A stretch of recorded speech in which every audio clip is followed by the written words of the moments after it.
I'm Claudine Wong from KTVU in the San Francisco Bay Area, and I'm joined now by a great panel as we talk about this uncertain world that high school juniors are facing in terms of college applications. Arun Punasamy is with CollegeWise, a nationwide college counseling service, and he is going to help us with as many answers as possible. And then we've got this great panel of high school juniors, and I'm going to let you guys introduce yourself. Tanaya, we'll start with you. Hello, my name is Tanaya Richard, and I am from Pittsburgh High School. And we've got TJ and Iona. Let's let you introduce yourself. Hi, I'm PJ, and I go to Benicia High School. And I'm Iona, I'm his mom. And Alexia. Hi, I'm Alexia Marquez. I go to Crondelet High School. Shamara. My name is Shamara Thomas. I go to Pittsburgh High School. And Jessica, go ahead and introduce yourself. Hi, I'm Jessica Ramos, and I attend Skyline High School. Okay, so let's just, in a show of hands, how many of you guys have gone through any kind of college visits in terms of looking at the colleges you want to attend? Okay, so Shamara and Jessica and PJ and Alexia. Tanaya, was it on your list of where you wanted to look but you haven't gotten a chance to go? Or did you have Oh, there was actually supposed to be the college tour at Pittsburgh High School, but I ended up not attending, and it also got canceled because of the whole Corona stuff. But I really wanted to be able to go to the colleges and stuff that they were attending. And by show of hands, how many of you guys were planning to visit more colleges? Well, yeah. No one was done yet. No one was done yet. Arun, where are we in college touring in terms of, is it even realistic? I mean, I think spring break and the summer before your senior year is when everyone wanted to kind of take this time to go see schools. Right. Yeah. And that's kind of got thrown out, spring kind of went away for all of you. I know you juniors already recognize that. I don't have to tell you.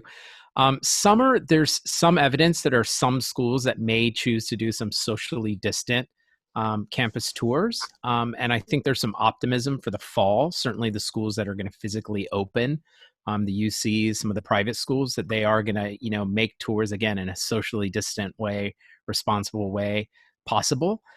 That being said, I will say colleges and universities have really stepped up and put a lot of wonderful resources online. There are some pretty cool tours that you can do online. I see a few of you nodding your heads. Yeah. And, yeah, and they've got drone shots and they've got tour guides talking to you. I mean, it's everything short of like holograms. And so I don't want you to feel like, I missed out on that opportunity. I think certainly by the time you have to make your final decision, it is nice to be able to visit a campus. And I think hopefully we'll be in a better place where, come winter, come spring, when you actually have decisions in hand, you will get to make your final choice having visited.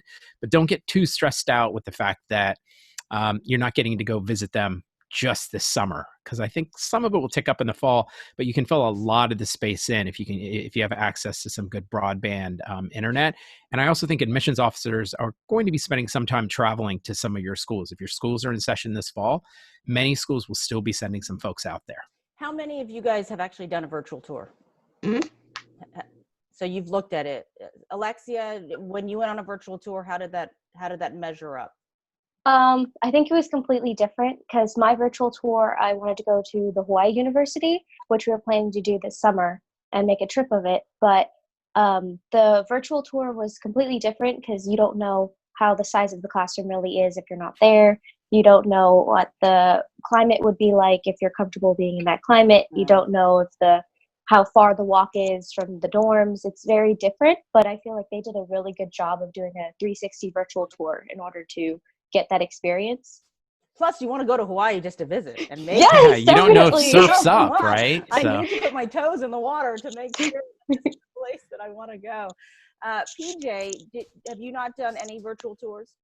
I haven't done any yet, no. Is that because you are holding out hope to go in person, or because it's just you don't want to at this point? I was lucky. Before everything closed down, I got a chance to go down to LA, and my mom actually showed me a couple schools there.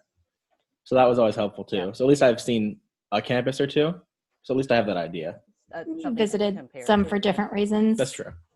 Yeah, Iona, as a mom, how do you feel about virtual versus? I mean, obviously you want to go in person, but do you think virtual is going to do it for you in terms of for you to be able to get to know a school? That's a really interesting question, Claudine, because his dad went to a school in New York, like I don't want to say upstate New York, but not New York City. He went sight unseen, which sounds crazy to me. But he went and he loved it, and he stayed all 4 years there, knowing that he could have transferred 2 years in between. But for me, I think for my personality, I need that look and feel, and I need to go on campus. And I feel like for PJ, maybe not necessarily for his brother or another one, like he's going to set foot on campus and know, like, these are my people or these aren't my people, or this is the scene I want to live in for a while or not. But, that was definitely the feeling I got when I went on campus. Yeah. And so I'm not sure, and I don't know if you felt that way, Alexia, that the virtual tours were going to give you that feeling or not. How many of you guys are looking out of state? Possibly. Okay. All of you. Well, that's interesting. Shamara and Jessica, can you guys tell me where out of state you guys are looking at, Shamara? I want to go either to Texas or Nevada. Okay. Jessica, are you looking at anywhere specific, or are you just open to out of state? Open to out of state, but also at Shamara, Texas, or even Hawaii. Interesting. So those are interesting states. How many of you guys are watching what those states are doing this year in terms of COVID to see about their plans, and how many? So interesting. Okay, so Jessica, tell me what you're looking at. What would make you say I really want to look at Texas or Hawaii or something like that? Based on, are you looking at their plans? Are you looking at if they're going back to school? Where are you? For me, it's like looking at the schools, especially, but also what they're giving for their students during this time. It's also their COVID relief funds. Are they giving out to students who are low income, first gen, more support? Those type of different information that I'm just looking at for COVID-19, or just like what they would do in case we ever go through this again. Yeah. What about you, Shamara? For me, it's like I kind of looked into Texas to see what was going on. I mean, I've been there before, and they're pretty open right now. So like they get to go out, they get to get their hair done, haircuts, get to go out to eat and stuff. So I was kind of looking into it, but my decision remains the same. Yeah. So Arun, should they really be focusing on the response now? I mean, who knows what a year from now looks like? Maybe we'll have a vaccine and they'll have a much smoother start than yes. Let's all cross fingers and toes that that works out. But how much should that be playing into their application decision?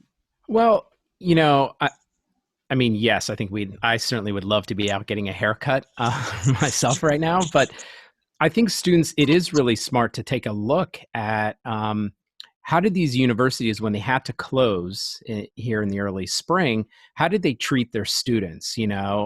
Jessica kind of mentioned first gen students. Were they able to provide funds for those kids to get back home quickly? Were they able to provide storage in their residence halls if you couldn't go out and rent a U-Haul or a storage facility? Those are some of the questions students should be exploring now, talking to either current students or to the schools/universities, getting advice on that. Because I think getting some sense of how they treat, existing students will give you some sense of if the situation, I think Shamara noted, if it came back again, how would they treat you that time around? And there's definitely a mixed track record. Some schools were pretty wonderful at being really thoughtful and warm and supportive, and others were like, we're shutting down and you're on your own. So I think getting a sense of how they treated students differently could give you some sense of how they'll support you when you're facing a challenging moment in college. Okay, so and everyone is told to apply to your reach school, your target school, your safety schools. How many of you guys have a dream school like that ultimate dream school that if okay, so everyone has one. How many of you guys would go to that school if it was online in the fall? Okay. You would consider it, PJ? Is that? I think I would. You would? Okay. I mean, if it's a temporary thing, and that's interesting. How many of you guys are planning on taking the SAT or ACT? Okay. So is that okay? You guys are all planning on it. All right. So Arun, what is the SAT, ACT advice right now? Well, right now we're in a place where, the first opportunity is really going to be in August, assuming things hold and we can figure out locations, things of that sort. And certainly through the fall, both the ACT and College Board have made it clear that if they're not able to host the tests in physical locations, which in the past has been high schools, but they're making a push to try to have community colleges and universities themselves host them. If that doesn't happen, I don't know how many of you students have taken the APs at home. They're hoping to create an SAT, ACT version that you would take at home. I'm not quite sure how that's going to work, but they've got some plans to do that. But we also know that, the UCs right now are not requiring that test. The Cal States aren't requiring that test. And so there may be an argument for, you don't need to take them. I think it's important to speak with your counselor to find out if that's an option. But of course, if you start looking at out of state, you start looking at a lot of the private universities, many of them still do require those tests. And so, of course, that is something, I'm encouraging most kids, knowing that the first opportunities won't be until, August. Don't even worry about this stuff until middle of July. And then you can start preparing, put in a good, 4 to 6 weeks of preparation. But I will also say, I've met more than a handful of students who are like, you know what, there's so many schools that are now test optional and they're wonderful schools and I'd be thrilled to go with them. I'm totally cool with just not taking the test.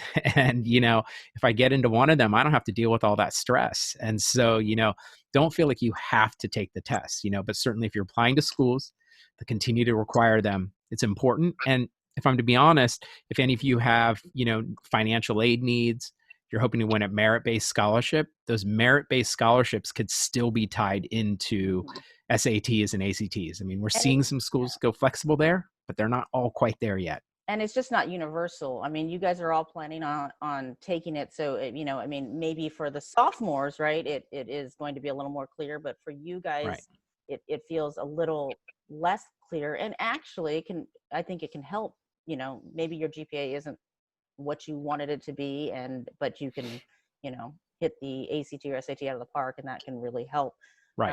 In terms of that. I think you guys all said you're applying out of state too, and so it's not just CSU and UC for all of you guys, right? And so that changes it. How many of you guys took the AP at home online, an AP test? How'd you guys like it? It was different. Everyone was It was nice because it was shorter. Yeah, 45 minutes, right? That helped. But would you have preferred to take I think it's a 2 or 3 hour test in person? No. It Oh, was, go ahead. So, I don't know. Tanaya, let's start with you. What did you think of the AP test that you took? I definitely think it was more difficult, but I think I do prefer the at-home version because you're kind of on a comfortable scenery and, you're kind of focused. Besides being out and for example, it would have been at our Boys and Girls Club. So I feel like it kind of would have been more probably more distractions and stuff, but us being home and comfortable, I do think that played a lot into it. But I definitely think it was kind of difficult with the time frame that we had and trying to make sure, does our answer sound right? I know a lot of students, they have to retake it because they didn't submit their answers fast enough. So I definitely think it was a pro and con kind of thing. It was a little glitchy for a small percentage, but if you were in that small percentage, you don't care that it worked well for everyone else. I think, Jessica, you didn't have any problems turning yours in? Oh, I have to probably even redo mine this next week upcoming. I am a fluent Spanish speaker, and my AP Spanish test didn't go through. It didn't. Oh no! I have to redo. I'm so sorry. Okay, so online didn't work well for you guys. Let's talk about college. I mean, what were your guys' plans this summer in terms of? I mean, we talked about college tours and visits, but how are you going to prep for this? Alexia, how are you going to prep for college applications? Because summer is kind of a big deal. Some people take writing workshops. Some people, do, different kinds of applications. What did your summer look like, and what does it look like now? I was actually really excited for this summer because one, I was going to get a job that I was really excited for. And then I was also going to prep for, I had college meetings with my college counselors. I was ready to have letters of recommendation meetings. And I was also going to have, we had college kickstart for our school. So, which is like a huge meeting of a bunch of colleges where we go meet during the summer. And it's like a workshop for 4 to 5 days. So we were super excited about that. And so like when this whole thing happened, it kind of put a hold on it. But my school has been really great. I'm really grateful that they've not lost it completely. So we're going to be doing virtual kickstart, college kickstart. But like the problem, like Rune said before, is the financial part. So because it's a lot of the money ability to do this stuff is now like taken away. So it's kind of hard to manage what you want to do and what you have to do for colleges. And like the college workshop that I was planning to do, like they raised the tuition because not a lot of people are doing it. So it's kind of hard a little bit. It's like, is this worth the money that I can use for groceries, or is it worth for the college applications? Well, those are difficult decisions to make. Arun, you said you've been meeting with a lot of high school counselors because that's where everyone's going to turn to, right? You guys are all going to be leaning on those high school counselors to tell you what the right path is. And the high school counselors are going to webinars with people like Arun saying, okay, what is our best advice for these kids? And do you think high school counselors are prepared to help, navigate through waters that none of us, by no fault of their own necessarily, but, at different high schools, they're going to be able to try to figure out how to best work with these kids? Yeah. And, I think by and large, and Alexia is fortunate to go to a pretty wonderful school. And I know the counselors there are really strong. And, that varies school to school. But by and large, these counselors are engaged and committed to the students. But, not unlike myself, they're still a little overwhelmed on their heels with that flow of information. Some of that should settle down here in the coming weeks as colleges themselves settle down into, we've built this class. But many of the colleges and universities are so focused on making sure they've got a class this fall and that they can teach them well. They haven't given much thought to how the next cycle is going to work, but that is slowly shifting. And I think by June, they'll have a better handle. The communication streams will be stronger. But yes, I think, and I also think colleges and universities, and one of the shifts that we're seeing, they're playing a little bit of a role in counseling as well. They're giving advice to the students. Here are ways to kind of think about spending your summer, or here are ways to think about affordability or for the right fit for you. And I hope that's a trend that continues. Yeah. PJ, do you guys feel like you have enough information these days, or do you feel like, you're navigating through very uncertain waters without anyone to help guide you? It may be a bit uncertain, but with all the stuff on the internet now, I feel like I could access what I need when the time comes to get it. But I wouldn't say that I have everything I need right now. Yeah. Iona, if someone could ask you as a mom, what do you need to make you feel better about trying to help PJ through this? What's the one thing that you feel like you really want? Full and fair disclosure, PJ does have access to somebody that's kind of like Arun, where it's just the nature of our personalities. If I said something, he would hear it, but not listen to it, if that makes sense. But his college coach, by God, he says it, and PJ will listen to him. So in addition to his high school counselor, he does have an outside resource that he's able to bounce some ideas off of and ask some questions. And he's been really, really helpful. And he's also been very honest, like Arun, like, things are crazy. This is how we think they're going to go. This is the time that you look at. So I just feel good that there's a lot of people out there. I know everyone's doing the best they can, but I don't do well with uncertainty, and I'm trying really hard not to project that on him. You and me both. It's very difficult you want to know where the boat is headed so that you can best help people, navigate those waters. Absolutely. I'm going to ask one more question, and then I want to let you guys ask Arun a question if you have one specifically. But how many of you guys kind of thought about, because you guys are obviously all very, thoughtful and have really considered this college process, thought about what you would write for your college application essay, whether it was that one thing, that one moment or experience that you wanted to talk about. Had you guys considered that? Anyone? Okay. So how many of you guys is that COVID related? Okay, Alexia, what were you going to write about? Probably. So I've been seeing a lot of stuff online that how people would talk about how COVID have changed their life.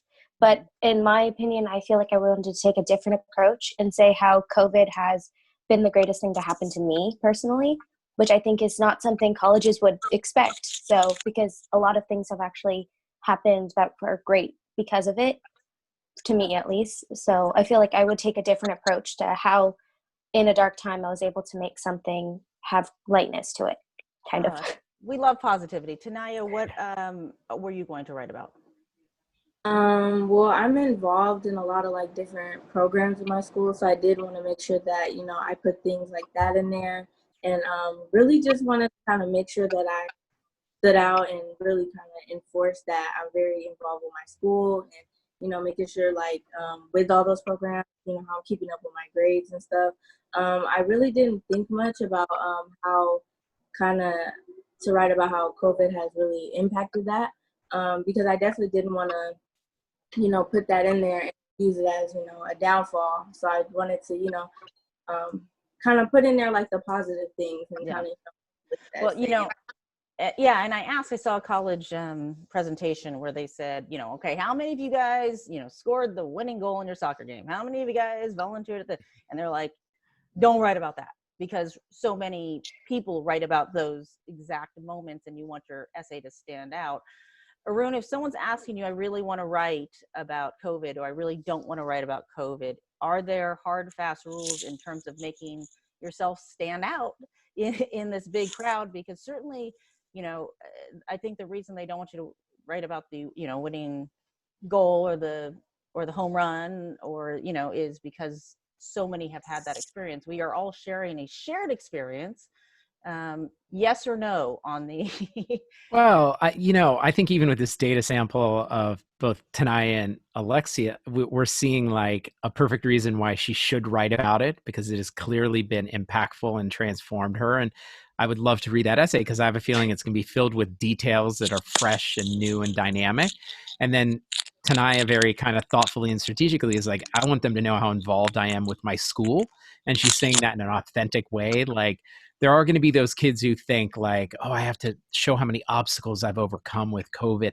Those are the stories that are going to fall flat. I'm not going to come out and say there's a blanket statement.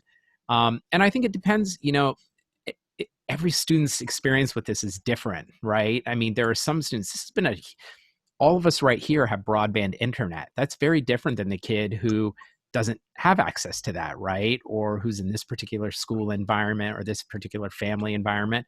So I think there are some kids, absolutely, it's going to make sense to talk about it. Most kids probably won't. Also worth noting, the applications are changing themselves physically to offer students a space to talk about how did COVID affect you? And the counselor aspects of the applications are being shaped as well. So, you know, Shamar's school counselor will have an opportunity to say, here's how our school handled grading. Here's when we close. Here's when we open. Here's how activities, you know, were transformed. So the burden doesn't fall entirely on the student to have to explain all of that. And of course, letters of recommendation will be part of that story. I do think it's important to be just thoughtful about it. I just won't make it a blanket. I'm not going to tell Alexia she can't. I have a feeling she'd probably write a pretty awesome one, but a lot of students would write a pretty kind of lame one and steer towards those things that you truly do care about. And do you think it's going to be harder for them next year than this year's class because of anyone who's deferring or waiting? That's that crystal ball you're asking me I to know, look I into. told you, and drag it out. No, you know, I think for every school that's a little bit harder to get into, there'll be schools that are easier. I think by and large, you know, colleges do rely on tuition and revenue. They mean nothing without students on campus. All these wonderful, talented students who got up to be part of this conversation. There are colleges that want them, and not just want them, need them, right? And so you know, is it going to be easier to get into Stanford or Cal? No, probably not. Those schools are impossible to get into anyway, right? They're not going to become easier, but there are plenty of schools, wonderful schools out there that are going to kind of be opening up the kinds of students that they're interested in, being creative with helping make it more affordable and, you know, a more dynamic experience. So I'm hoping kids, you know, I continue to hammer opportunity over obstacle. And if you can kind of embrace that, I think good things are going to happen for all these high school Things work juniors, out, sophomores. right? Things work out. All right. Who has questions? Do you guys have questions for Arun? Tanaya, Alexia has a question. Just Tanaya can go if she has a question. I mean, it's okay. Oh no, you know. We'll all Okay. get him in. We'll get him in. Alexia, go ahead. So Arun, I have a pretty good GPA that I really worked hard for, but I fear that since everybody's working at home, that their GPA is going to boost up automatically. So I don't know if me taking the SAT will be beneficial or it be hurtful for me. It's a great question. I mean, I think, with a lot of schools going to pass, fail, or credit, no credit, this concern about GPA has become paramount in a lot of students' minds. I'm encouraging kids, let that go to the side. Colleges will be paying close attention to the trends. They'll acknowledge that this is a little bit of a disruption in the scheme. They'll still have the opportunity to look at, fall semester grades, maybe the midterms, depending on if you're applying early. So if you've been a student who's worked hard, you're proud of your grades, they're still going to count. They're still going to have an impact. And again, school counselors can help tell part of that story. And then in terms of the testing, I'm encouraging at this time, most students, if you have access to the test, and in California, who knows, it's still a little bit in the air compared to, like, say, Texas. But assuming we have tests in the fall, I'm encouraging students to prepare for them, do their best, and then once they get those results, to have that conversation with individual admissions officers or their school counselors. Should I submit these, right? Because some schools are going test blind. We're just not going to look at them, but most are optional, meaning we'll consider it as one data point amongst dozens of others in your application, right? So I encourage you to make the effort, because like I said, it's not only linked to admissions, but it can be linked towards, scholarships. And so rather than close those doors before you've done the hard work of preparing and taking the test, give it a shot and then make some of those decisions in the fall. Yeah, good advice. Tanaya, what about you? Do you have a question for Arun? Yeah, I do. So at Pittsburgh High School, we're doing a kind of pass or fail, credit, no credit kind of system. And a lot of my teachers are basically saying that, like, the letter grade isn't too much, important. It's really just the credit or no credit. So I was wondering, what do colleges see, like, on our transcripts, like, as far as the passes and failing? Like, are they still able to see the GPA that we received in the spring semester, or just they don't see a GPA at all? Well, if your school is going to, they're going to see a P/or/F or a C/NC. There are some schools that are giving students, high schools, giving students the option to choose a letter grade or that. But if your school's not in that situation, it just won't get factored into GPA effectively, right? So your GPA will be built upon everything you did until the semester that went pass fail. And then, of course, it'll pick back up with what happens in the fall. This is something where I think colleges are being pretty wonderful. They're recognizing a lot of students' lives have been disrupted, a lot of teachers' lives. Don't forget, your teachers have kids. They have parents too. Their lives have been disrupted. And the colleges are kind of, giving everyone that opportunity to just step back a little bit, reset. But, if you're performing well, that's still going to come out in the letters of recommendation. Tanaya, if you're still engaged with, being part of classroom discussions, even if they're on Zoom, or asking your teacher interesting questions or writing really thoughtful papers, that part of your story will be told, maybe not just through the grade or through your GPA, but it'll be told in other parts of the application. So you can kind of rest assured the colleges are they're going to know. If you're working hard, they're going to know. All right.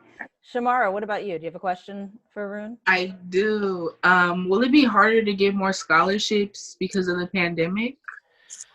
So I do have some concerns about the way financial aid is going to operate for this next cycle, because we do know here in the state of California, the expectation already is there'll be budget cuts to a lot of the public universities. So we could see some of the aid programs cut significantly or marginally. Merit-based scholarships, some are linked to endowments, but some of them are just generous benefactors who might go, I don't have the ability to be as generous. I think based historically on what we've seen happen, there are going to be some cuts to financial aid. I think if any of you are in a place where you can consider some of those wealthier public or private schools, they tend to have the bigger endowments and they're less impacted. But if you're applying to some of the smaller some of the smaller schools, some of the ones that don't have these massive endowments that they can kind of help fund students with, that'll be a bit of a challenge. And that's why it's going to be important for all of you to build those like smart college lists. Yes, you've got those dream schools that you're super pumped about, but you've got some schools where if you're like, listen, if I got to just pay for this plus working plus a little bit of a loan, I can still do it. Don't let college go off the table. Just because your dream school didn't give you the scholarship that you hope for. So I think it's going to be important for students to build that smart list that includes financial safeties and likelies. And again, Shamara, with so much more, it's going to be, it depends, right? Like as we watch stuff unfold in the coming weeks and months, we'll know a lot more. Yeah, it depends how this class goes through. Shamara, great question. Jessica, what about you? Do you have a question for Arun? Yes, I do. What is some advice that you would give for like first gen or low income students for this summer?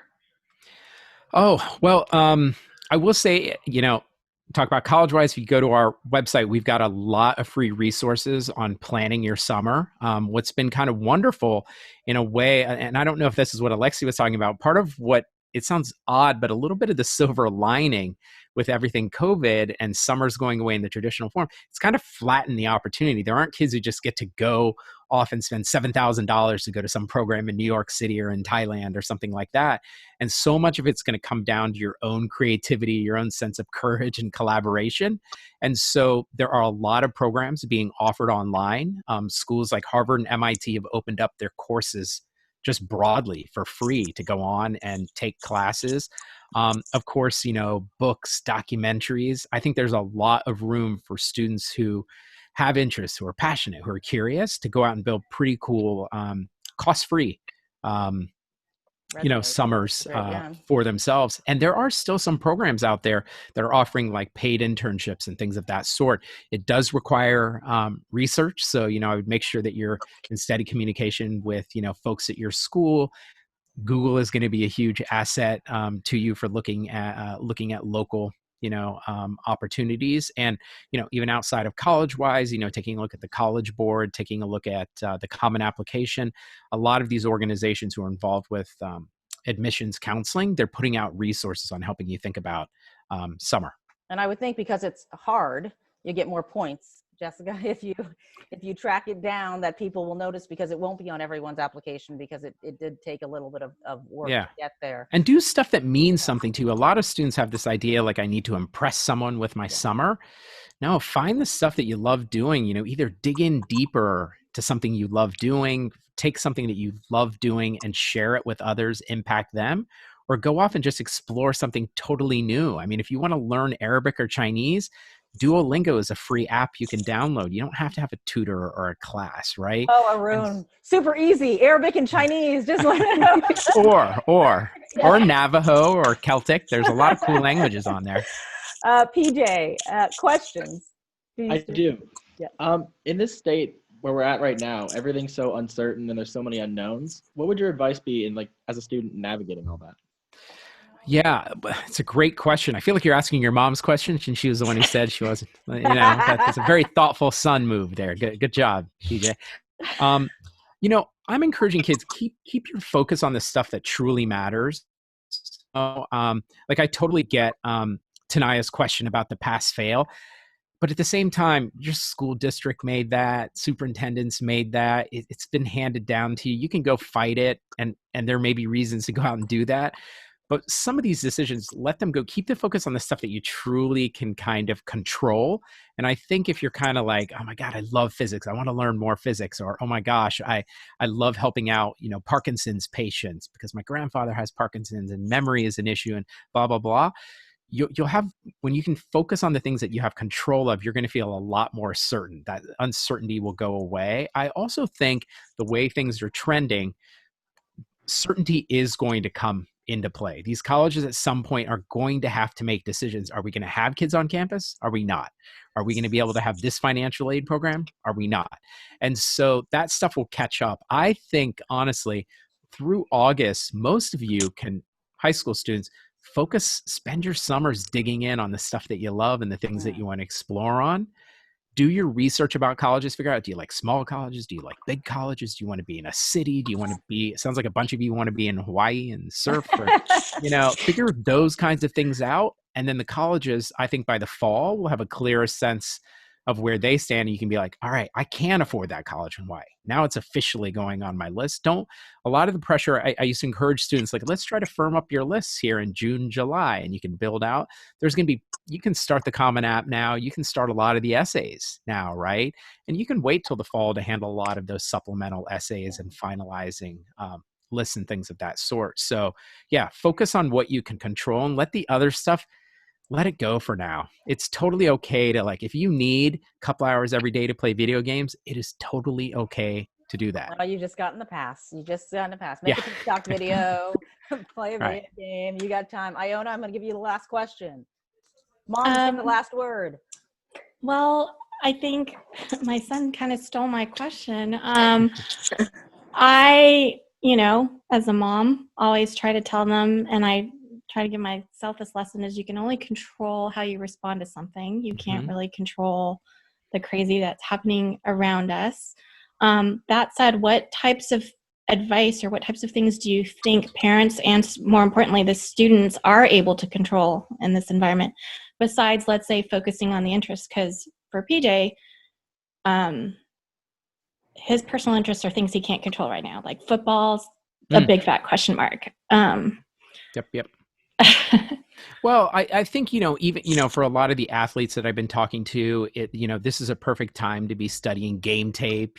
This is a perfect time to be talking to your coaches. I was talking to a baseball player recently, and he was talking about, like, he and his catcher have been developing new signals, to figure out on their pitches and whatnot. So I realize it won't be the traditional look of what athletes are out there doing, but I'm fascinated looking at what these professional athletes are out there doing to keep up in their sports. And if NBA players are like, I only need a few weeks to get into shape, I think most high school athletes can do the same. And I also think that I'm encouraging a lot of students, take some risks, right? That it sounds odd that that's a form of control, but I had a student who, he admitted, like, I've always loved watching these TikTok videos and dancing, but I've been scared to do any of that stuff at school. Like, people kind of make fun of me, but he's like, I found online classes and I'm learning tap dancing.